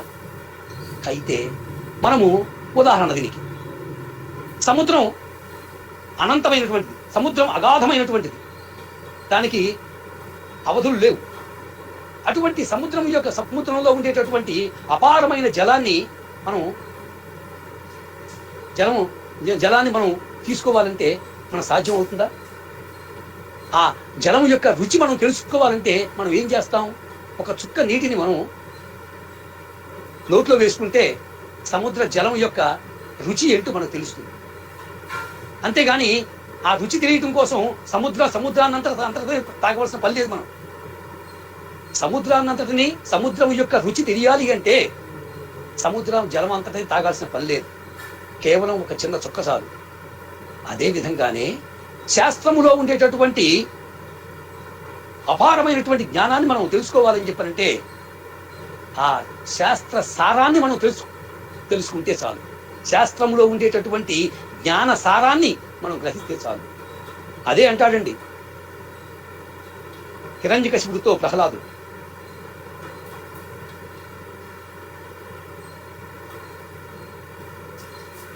చదివించిరి నను గురువులు, నే చదివితి సకలార్థ శాస్త్రములు, నే చదివినవి కలవి పెక్కులు, చదువులలో మర్మమెల్ల చదివితి తండ్రి అన్నాడు. చదువులలో మర్మమెల్ల చదివితి తండ్రి అన్నాడు. చదువుల్లో ఉండేటటువంటి సారాన్ని ఆయన గ్రహించాడు. ఏమిటంటే చదువుల్లో ఉండే సారం అంతా కూడా సర్వం విష్ణుమయం జగత్ అనేటటువంటి ఆ మర్మాన్ని గ్రహించాడు. దైవ చింతనయే ముఖ్యమైనది. దైవ చింతన తప్ప మనము ఈ ప్రకృతిలో మనం ఆ పరమాత్మని దర్శించడానికి సాధ్యం కాదు అని ప్రహ్లాదుడు గ్రహించాడు. మరి హిరణ్యకశిపుడు కూడా తన కుమారుణ్ణి చాలా గొప్ప విద్యావంతుడిగా చేయాలని కోరుకున్నాడు. కానీ అతను నేర్చుకుంటూ చూస్తే చివరికి హిరణ్యకశిపుడు ఆశించినటువంటి విద్యను ఆయన నేర్చుకోవాలి. ఏది? శాస్త్ర పాండిత్యులు, ఒక పాండిత్యం కావాలని కోరుకున్నాడు. కానీ అతను నేర్చుకున్న మాత్రం చదువులో ఉండే సారం సర్వం విష్ణుమయం జగత్ అనేటటువంటి సారాన్ని ఆయన తెలుసుకున్న ప్రహ్లాదు. కాబట్టి మనం కూడా ఈ చదువులో ఉండేటటువంటి యొక్క ఈ సారం అనేటువంటి దైవ చింతనని మనం నిరంతరం చేస్తూ ఉండాలి. ఇక్కడ ఇదే సందర్భంలో ఒక మానవ శరీరాన్ని గురించి మనం అర్థం చేసుకోవాలి. మనిషి శరీరంలో శరీరం మీద మనము బనీలు వేసుకున్నాం, చొక్కా వేసుకున్నాం, పైన కోటు వేసుకున్నాం. అంటే శరీరం మీద మనకి ఇన్ని వస్త్రాలు ఉన్నాయి. మనకి బనీను, చొక్కా, కోటు, ఈ మూడు తీసిచేస్తేనే మన గుండె హృదయం కనిపిస్తుంది. అదేవిధంగానే మానవుని యొక్క శరీరం లోపల కూడా శరీరం కూడా 5 కోశాలతో నిండి ఉందండి. 5 కోశాలతో, దాన్ని పంచకోశములు అంటారు. మనం అన్నమయ కోశం, ప్రాణమయ కోశం, మనోమయం, విజ్ఞానమయం, ఆనందమయం అని కోశాలు 5 విధాలుగా ఉన్నాయి. ఇందులో ఏది పరమాత్మ అనేటటువంటి ఒక విచికిత్స వచ్చిందండి. ఎవరికి వచ్చిందంటే ఇది ఒక తండ్రి కొడుకులు ఇద్దరికీ వచ్చింది. ఎవరు ఆ తండ్రి? ఆ కొడుకు ఎవరు? తండ్రి వరుణుడు, కొడుకు భృగువు. భృగువు తండ్రి వరుణుడు, వీరిద్దరి మధ్యన సంభాషణ వచ్చింది. భృగువు ఏమన్నాడు? తండ్రి, దైవ దర్శనం చేసుకోవాలంటే ఏం చేయను తండ్రి అని చెప్పానంటే, అప్పుడు తండ్రి చెప్తున్నాడు, నాయనా, దైవ దర్శనం అనేది అది మన కంటికి కనిపించేది కాదు. అది చక్కగా నీవు పరమాత్మని చింతన చెయ్యి, పరమాత్మని గురించి తప్పించు, ధ్యానించు. నిరంతరం పరమాత్మని చింతన చేస్తే నీకు దైవ దర్శనం కలుగుతుంది అన్నాడు. అప్పుడు తండ్రి యొక్క సూచన మేరకు భృగువు అడవికి వెళ్ళి ఘోరమైన తపస్సు చేశాడు. తపస్సు చేసి అతక్కున్నాడు. ఏమని? ఈ అన్నమే పరమాత్మ, అన్నం పరబ్రహ్మం అని తెలుసుకున్నాడు. అంటే మనం తీసుకునే రోజువారీ తీసుకునే ఆహారమే పరబ్రహ్మం అని తెలుసుకున్నాడు. వచ్చి ఇంటికి వచ్చి, నాన్న నేను దైవాన్ని దర్శించుకున్నానన్నాడు. ఏమిట్రా దైవం? అన్నం. అన్నమే పరబ్రహ్మం అనుకున్నాడు. తప్పు నాయన, అన్నం పరబ్రహ్మం కాదన్నాడు. మరేంటి? మళ్ళీ వెళ్ళి తపస్సు చేయి, నీకే తెలుస్తున్నాడు. ఆ విధంగా రెండోసారి వెళ్ళాడు, తపస్సు చేశాడు, తెలుసుకొచ్చాడు. రెండోసారి ఏం చెప్పాడు? ప్రాణమే పరమాత్మ, మనలో ఉండే ప్రాణమే పరమాత్మ అని అన్నాడు. అది కూడా తప్పన్నాడు తండ్రి. మళ్ళీ మూడోసారి వెళ్ళాడు తపస్సుకి. వెళ్ళి మూడోసారి మనస్సే పరమాత్మ అన్నాడు. తర్వాత నాలుగోసారి వెళ్ళాడు, విజ్ఞానమే పరమాత్మ అన్నాడు. తప్పు నాయన, నీవు సరిగ్గా తపస్సు చేసి నువ్వు గ్రహించుకోలేదు, సరైన జ్ఞానం కాదది అన్నాడు. ఐదోసారి వెళ్ళాడు, తపస్సు చేశాడు, ఇక అంతే, తండ్రి దగ్గరకు రాలేదు. తండ్రి దగ్గరకు వచ్చి నేను పరమాత్మను దర్శించాను అని చెప్పలేదు. ఆ తపస్సులోనే లీనమైపోయాడు. ఏంటి ఆయన తెలిసిందేంటి? ఆనందం. ఆ పరమాత్మని దర్శనం చేసుకున్నాడు. ఆ పరమాత్ముడు ఎలాంటి వాడండి? ఆనందమయుడు. ఆనందమే పరమాత్మ అని చెప్పని ఆ పరమాత్మలోనే లీనమైపోయాడు. ఏమిట్లా నా కొడుకు ఇన్నిసార్లు వచ్చి నాకు చెప్పాడు, నాకు తపస్సు చేసుకుని, నాన్నగారు నేను తపస్సు చేసి ఇది తెలుసుకున్నానని చెప్పి అన్నాడు, ఇప్పుడు చెప్పలేదంటే అని చెప్పని వరుణుడు వచ్చి చూశాడు. చూస్తే ఎక్కడా ఆయన ఆ పరమాత్మలో లీనమైపోయాడు. ఎవడైతే పరమాత్మలో లీనమైపోతాడో తిరిగి అతడు జగత్తుకు రాలేడు. జగత్తుకు వచ్చామంటే పరమాత్మ దర్శనం కాలేదన్నమాట. పరమాత్మను దర్శనం చేసుకున్నవాడు మరల జగత్తుకు రాలేడు. తండ్రి అర్థం చేసుకున్నాడు, నా కొడుకు ఇప్పుడు భగవంతుని దర్శనం చేసుకున్నాడు. అంటే దీన్ని బట్టి మనకు తెలిసేది ఏమిటయ్యా అంటే, మన శరీరంలో 5 కోశాలు ఉన్నాయి. అన్నమయం, ప్రాణమయం, మనోమయం, విజ్ఞానమయం, ఆనందమయం. మొదటగా మనం అందరం కూడా శరీరం నిలబడేది అన్నంతోనే నిలబడుతుంది. కాబట్టి అన్నం పరబ్రహ్మ స్వరూపం అని కొంటూ ఉంటాం. కరెక్టేది. ఎందుకని? శరీరం నిలబడటానికి ఉపయోగపడేది కాదు. కానీ ఇవన్నీ కూడా అన్నమయముతో మొదలైనటువంటి ఈ శరీరం చివరికి ఎక్కడికి చేరాలండి? ఆనందమయుడికి చేరాలి. పరమాత్ముడు ఎలాంటి వాడండి? ఆనందమయుడు. ఆనందమే ఆయన స్వరూపం.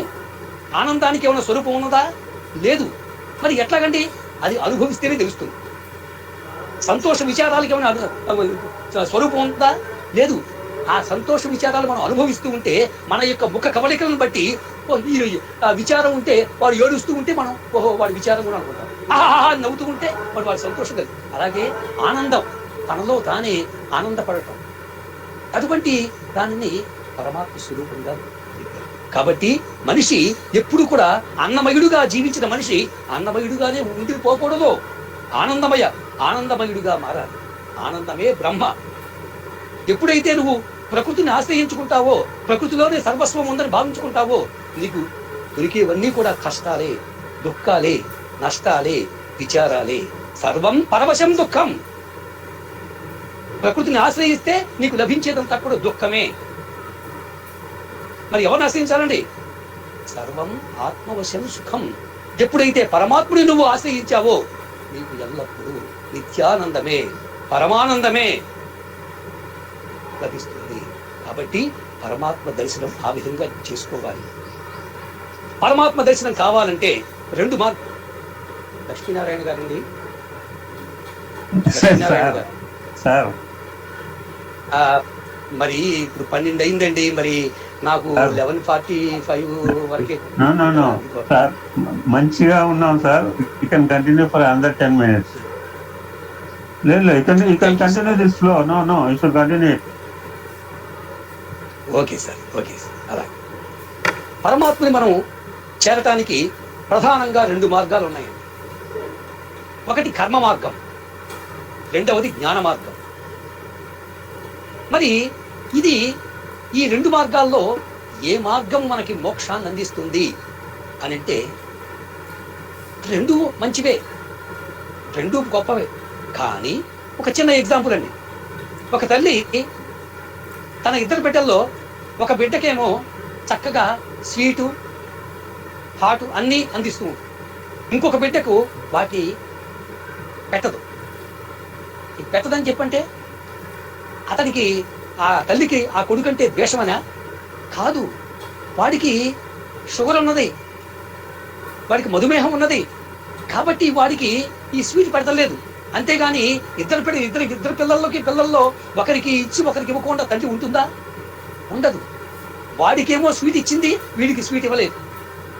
కారణం ఏంటంటే వాడు స్వీట్ తిన్నా హరించుకోగలడు, వీడి స్వీట్ తింటే వాడికి ఉన్న జబ్బు ఇంకా ఎక్కువ అవుతుంది, అందుకోసం ఇవ్వలేదు. అదే విధంగానే మన శాస్త్రాలు కానీ శాస్త్రకర్తలు కానీ వారు ఆయా పరిస్థితులను బట్టి సందర్భాలను బట్టి కర్మ మార్గాన్ని జ్ఞాన మార్గాన్ని సూచించారు. రెండు కూడా ఒకదానితో ఒకటి మిళితమై ఉన్నవి. కర్మ మార్గం ద్వారా మనం ఏం చేస్తామండి? కర్మ మార్గం ద్వారా మనము పూజలు చేస్తాం, భగవంతుడు దర్శించడం కోసం. ఇవన్నీ మనం చేసేదంతా ఎందుకోసం అండి? పూజలు కానీ, ఉపవాసాలు కానీ, పారాయణలు కానీ, సజ్జన సాంగత్యం కానీ, ఇవన్నీ మనం ఎందుకు చేస్తాం? ఏదో మనం మన స్వామి కాలాన్ని పవిత్రంగా గడపాలి, మన మనస్సు తృప్తి కోసం చేసుకుంటూ ఉంటాం. అంటే ఏంటి? ఇవన్నీ కూడా మనం ప్రతినిత్యం చేసుకునేటువంటి పూజలు, పారాయణలు, ఉపవాసాలు, సద్గంధ పఠనం, సజ్జన సాంగత్యం, ఇవన్నీ కూడా మన మనస్సుని శుద్ధి చేసుకోవడం కోసం మనం చేసుకుంటాం. చిత్తస్య శుద్ధయే కర్మ. కాబట్టి మనం ఆ విధంగా చేయటం వల్ల మన మనస్సు నిర్మలమవుతుంది. మన మనసులో ఎటువంటి ఉండవు, ఎటువంటి రాగద్వేషాలు ఉండవు, ఎటువంటి కోపతాపాలు ఉండవు, మాయా మమత మోహాలు ఉండవు. మనము నిర్మలమైన అర్థంలాగా మన మనస్సు ప్రతిపిస్తూ ఉంటుంది. అటువంటి ఆ నిర్మలమైన మనస్సు కావాలి. నిర్మలమైన మనస్సు దేనికి సంకేతం అండి? జ్ఞానార్జనకు సంకేతం. జ్ఞానము కావాలి అంటే చిత్తశుద్ధి అనే ఒక వారధి ఉండాలి. చిత్తశుద్ధి ఒక వారధిగా, వారధి అంటే వంతెన. అంటే జ్ఞానమునకు కర్మకు మధ్యన చిత్తశుద్ధి ఉన్నది. కర్మ మార్గము ద్వారా చిత్తశుద్ధి లభిస్తూ ఉన్నది. చిత్తశుద్ధి ద్వారా జ్ఞానాన్ని పొందగలుగుతున్నాం. జ్ఞానం మనకి ప్రత్యక్షంగా అందరికీ అలవడదు. మొట్టమొదటి జ్ఞానం కావాలి అంటే చిత్తశుద్ధి. చిత్తశుద్ధి కావాలి అంటే కర్మలు చెయ్యాలి. అయితే కర్మలు చేసినంత మాత్రాన మనకు మోక్షం లభిస్తుందా? లభించదు. మరి మోక్షం ఎలా లభిస్తుందండి? జ్ఞానాదేవత కైవల్యం. జ్ఞానం ద్వారానే మోక్షం లభిస్తుంది. జ్ఞానం ద్వారానే. ఏమిటండి ఆ జ్ఞానం అంటే? ఈ శరీరము ఎప్పటికైనా రాలిపోయేదే, క్షణభంగురమైనది, ఇది బుద్భుత ప్రాయమైనది, ఎప్పుడు రాలిపోతుందో తెలియదు.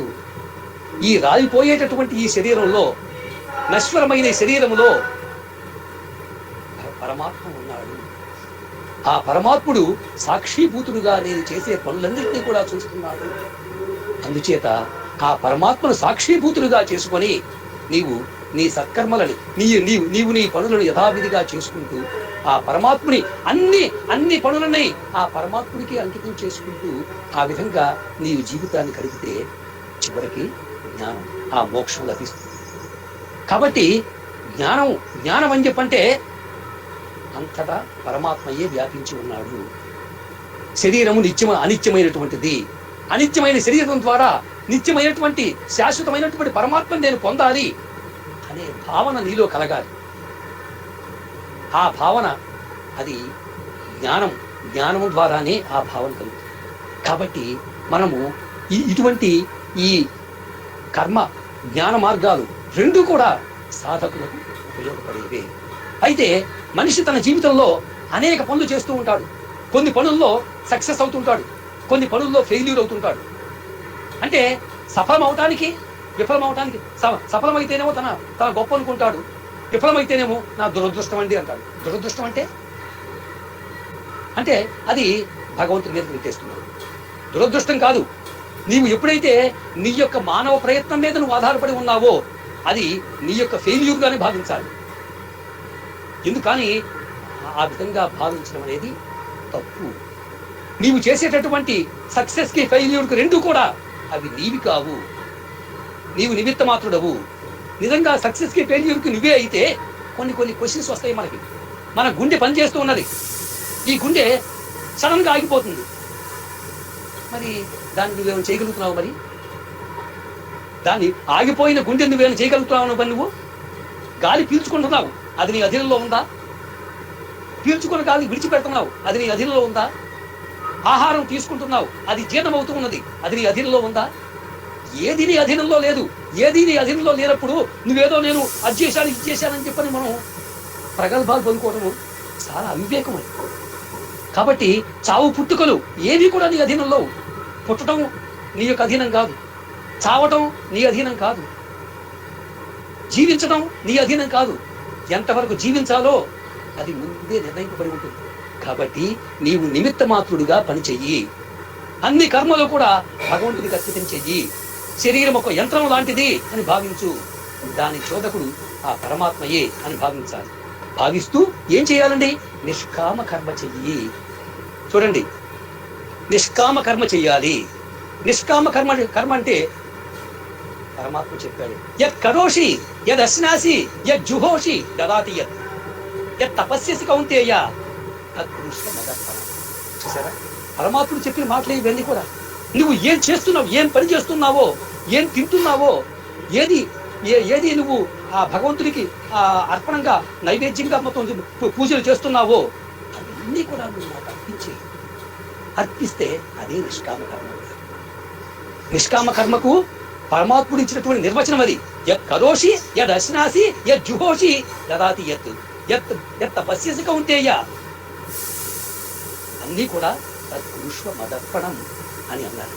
కాబట్టి మరి అటువంటి ఆత్మజ్ఞానము మనకి ఏనాడు లభిస్తుందో ఆ లభించినటువంటి వాడు ఎప్పుడు కూడా నిరంతరం ఆనందంగా, ఆత్మజ్ఞానం లభించినటువంటి మనిషి ఎలా ఉంటాడు అనే దాని గురించి చెప్తున్నానండి.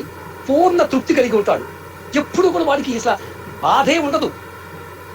కష్టాలు వచ్చినా ఆనందంగా ఉంటాడు, సుఖం వచ్చినా ఆనందంగా ఉంటాడు. అసలు వేటి గురించి కూడా వాడు ఆలోచించడు.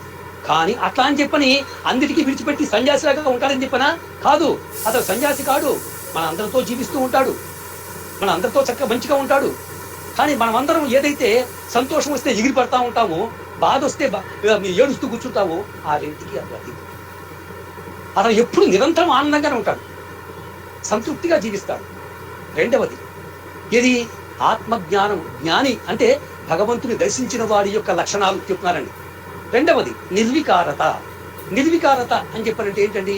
ఎటువంటి దుఃఖాలకైనా సుఖాలకైనా అతడు పూర్తిగా దూరంగా ఉంటాడు. దుఃఖేషు అనుద్విగ్రమణాః సుఖేషు విగత స్పృహ వీత రాగ భయక్రోధ స్థిత ధీర్ము. వీడు స్థిత ప్రజ్ఞుడండి. భగవంతుని దర్శించిన వాడు స్థిత ప్రజ్ఞుడు. ఎందుకంటే రాగం గాని, అనురాగం గాని, భయము గాని, క్రోధం గాని ఇవేమి ఉండవు వాడికి. దుఃఖం వస్తే బాధపడడు, సుఖం వస్తే ఎగిరిగిపడడు, రెంటికి అతీతంగా ఉంటాడు. ఇక మూడవదండి, భగవంతుని దర్శించిన వాడి యొక్క లక్షణాలు ఎలా ఉంటాయో చెప్తున్నానండి. మూడవది ఇంద్రియ మనస్సులను జయించుట. చూడండి, ఇంద్రియ మనస్సులను జయించడం గురించి దానికి పరమాత్ముడు చెప్పాడు. యదా సంహరతే చాయం కూర్మోంగా నీవ సర్వశః ఇంద్రియాణి ఇంద్రియార్థేభ్యః తస్య ప్రజ్ఞా ప్రతిష్ఠిత. తాబేలు తన యొక్క ఎప్పుడైనా చూడండి, తాబేలు బయటకు వచ్చి నడుస్తూ ఉంటది. నడిచినప్పుడు ఏదైనా అలికిడి కనుక వచ్చి తనను పట్టుకుంటారనే రకంగానే ఆ కాళ్ళని, ముఖాన్ని అన్నిటినీ కూడా తన లోపలికి ముడిచేసుకుంటారు. కూర్మం అంటే తాబేలు. తాబేలు ఏ విధంగా తన అవయవాలను ముడి చేసుకుంటుందో ఆ విధంగా కూడా ఈ జీవుడు, ఎవడు పరమాత్మను దర్శించినటువంటి జీవుడు, ఇంద్రియాలని అన్నిటినీ కూడా తన అధీనంలో ఉంచుకుంటాడు. ఇంద్రియాలని ఏ పని చేయించాలో ఆ పని చేయిస్తూ ఇంద్రియాలని, మనస్సుని, బుద్ధిని తన కంట్రోల్లో ఉంచుకుంటాడు. అటువంటి వాడే ఇంద్రియ నిగ్రహం కలిగిన వాడని చెప్పి అన్నాడు. అలాగే సమదృష్టి. 3 లక్షణాలు అయింది, 4వ లక్షణం అండి సమదృష్టి. నాకు లక్ష్మీనారాయణ గారు కేవలం 10 నిమిషాలు టైం ఇచ్చారు, 1 నిమిషంలో పూర్తి చేస్తానని అయిపోతుందండి. సమదృష్టి అంటే ఏంటండి? భగవంతుని దర్శించిన వాడికి, నేను చెప్తున్నాను ఇంతకుముందే, భగవంతుని దర్శించిన వాడు అని చెప్పినంటే ఎలా ఉంటాడు వాడి యొక్క లక్షణాలు చెప్తూ ఉన్నాను. భగవంతుని దర్శించడం అంటే సంసారాన్ని విడిచిపెట్టి తపస్సులకు వెళ్తేనే దర్శించుకోవడం కాదండి. సంసారంలో ఉంటూ కూడా దైవ దర్శనం చేసుకున్న వాడు ఎలా ఉంటాడో చెప్తున్నాడు. సమదృష్టి. వాడి దృష్టిలో అంత శత్రువైనా మిత్రువైనా అందరినీ సమానంగా చూస్తాడు. శత్రువులు అంటే ద్వేషభావంతో చూడడు, మిత్రువు అంటే ప్రేమతో చూడడు. అలాగే నీవు బంగారాన్ని ఇచ్చినా అతడు మామూలుగా స్వీకరిస్తాడు. మట్టి ఇచ్చిన బంగారాన్ని, మట్టిని రెండు ఒకే విధంగా భావిస్తారు.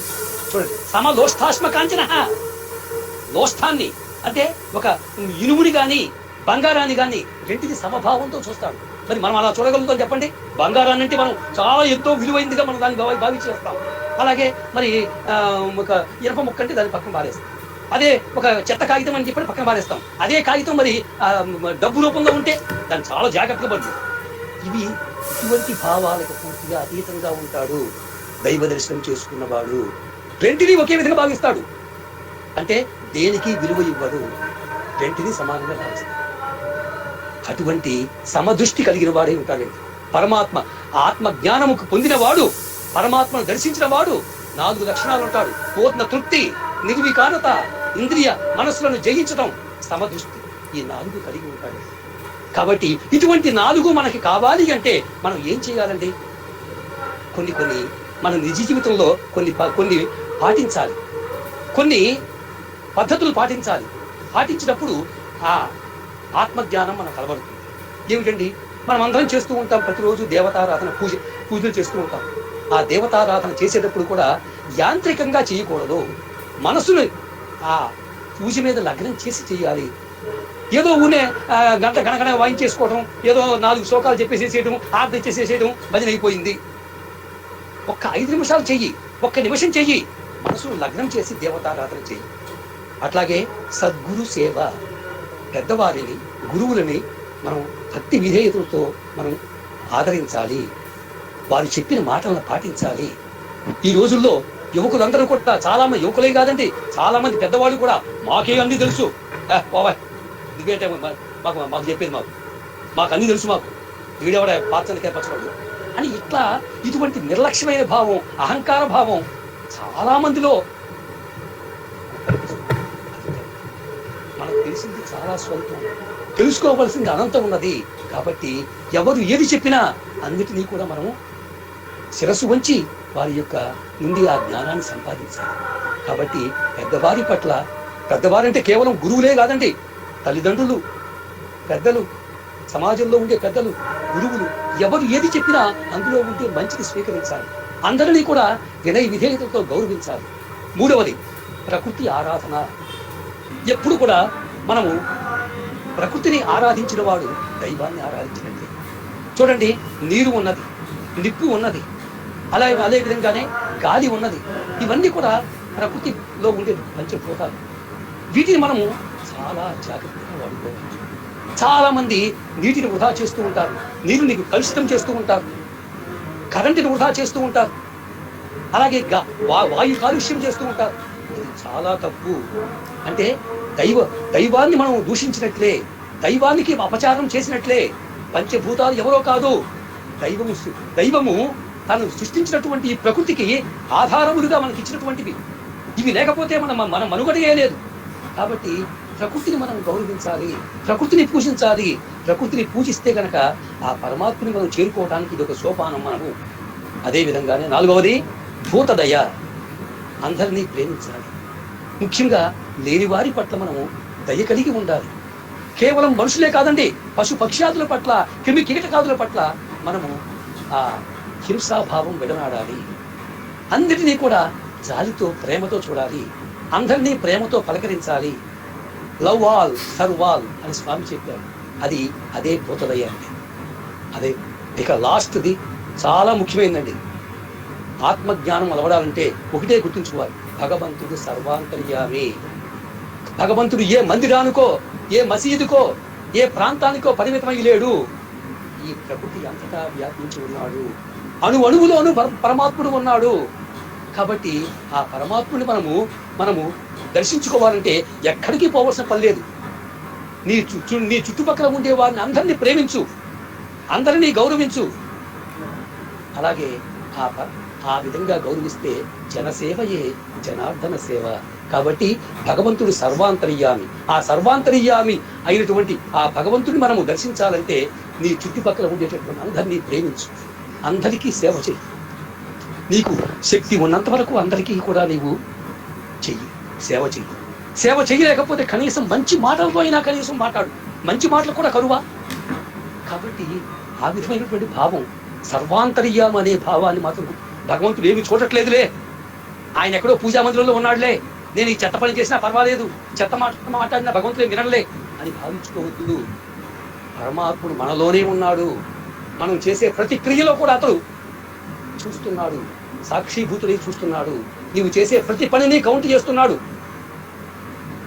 నీవు చేసే ప్రతి పని యొక్క ఫలితం తిరిగి మళ్ళా నీవే అనుభవించేలాగా చేస్తున్నాడు.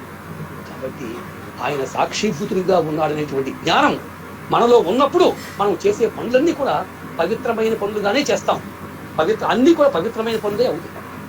ఈ విధంగా ఆత్మజ్ఞానాన్ని పొందటానికి ప్రతి సాధకుడు, మీరు, నేను, మనం అందరం కూడా స్వామి దయతో, స్వామి యొక్క ఆశీస్సులతో మనం ఈ ఆధ్యాత్మికంగా ముందుకు సాగి ఆ భగవంతునిలో ఐక్యం కావడానికి మనం అందరం ప్రయత్నిద్దాం. జై సాయిరామ్. స్వస్తి ప్రజాభ్య పరిపాలయంతా న్యాయేన మార్గేణ మహేషాః గోబ్రాహ్మణేభ్యः శుభమస్తు నిత్యం. సమస్తలోకా సుఖినో భవంతు.